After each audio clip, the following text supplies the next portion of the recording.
નેમિ સારણ્યની એ નારાયણ નમસ્કૃત્યમ નરમ ચૈવ નરોત્તમં દેવી સરસ્વતી વ્યાસ તતો જય મુદિરય. સરસ્વતી માં યાદ કર્યા. 24 અવતારની ભગવાનની કથા બતાવી. ભગવાનના 24 અવતાર થયા છે. કયા કયા છે?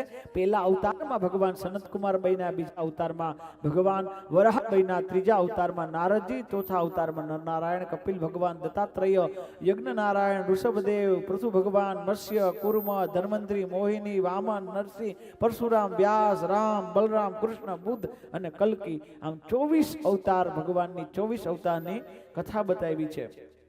આ 24 અવતારમાં એક અવતાર એવો છે કે જેમાં ભાગવત વિશે લખ્યું છે કે આ એક જ અવતાર એવો છે કૃષ્ણ અવતાર. કારણ કે કૃષ્ણ તો ભગવાન સ્વયં. અવતાર 3 પ્રકારના હોય. ભગવાન 3 રીતે આવતા હોય. એક અંશ અવતાર હોય, એક ભગવાનના વિભૂતિ અવતાર હોય અને એક પૂર્ણ અવતાર હોય.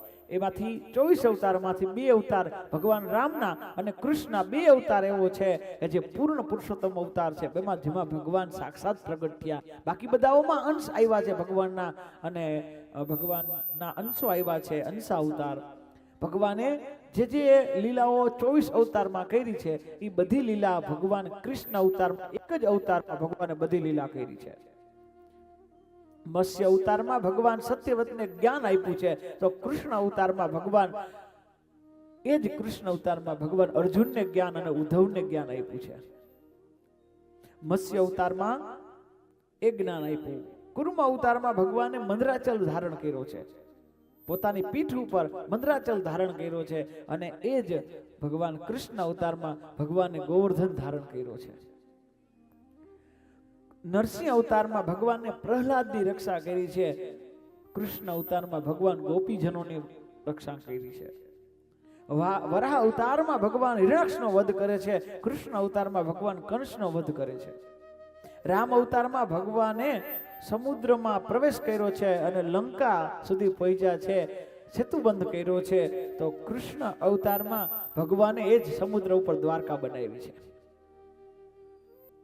સાયણાચાર્ય આચાર્ય વેદનું ભાષ્ય કરનાર કહે છે અવતાર શબ્દની અવતારઃ અતિશયેનઃ અવનઃ રક્ષણઃ અર્થથી સા અવતારઃ ઉપાવતારઃ પૃથ્વ્યામ ઉપાવદર આગચ્છ સા અવતારઃ.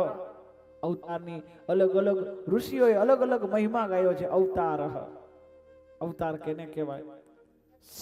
સરળ રીતે સમજીએ, ભગવાન પોતાનું શ્રેષ્ઠ સ્થાન છોડી કરુણાવશ બનીને મનુષ્યનો ઉદ્ધાર કરવા માટે એમની જગ્યા છોડીને આપણી વચ્ચે આવીને, આપણી વચ્ચે રહીને, આપણી બોલી બોલીને, આપણી હારે રહીને, આપણો હાથ પકડીને એના સુધી પહોંચાડે, એને કહેવાય અવતાર.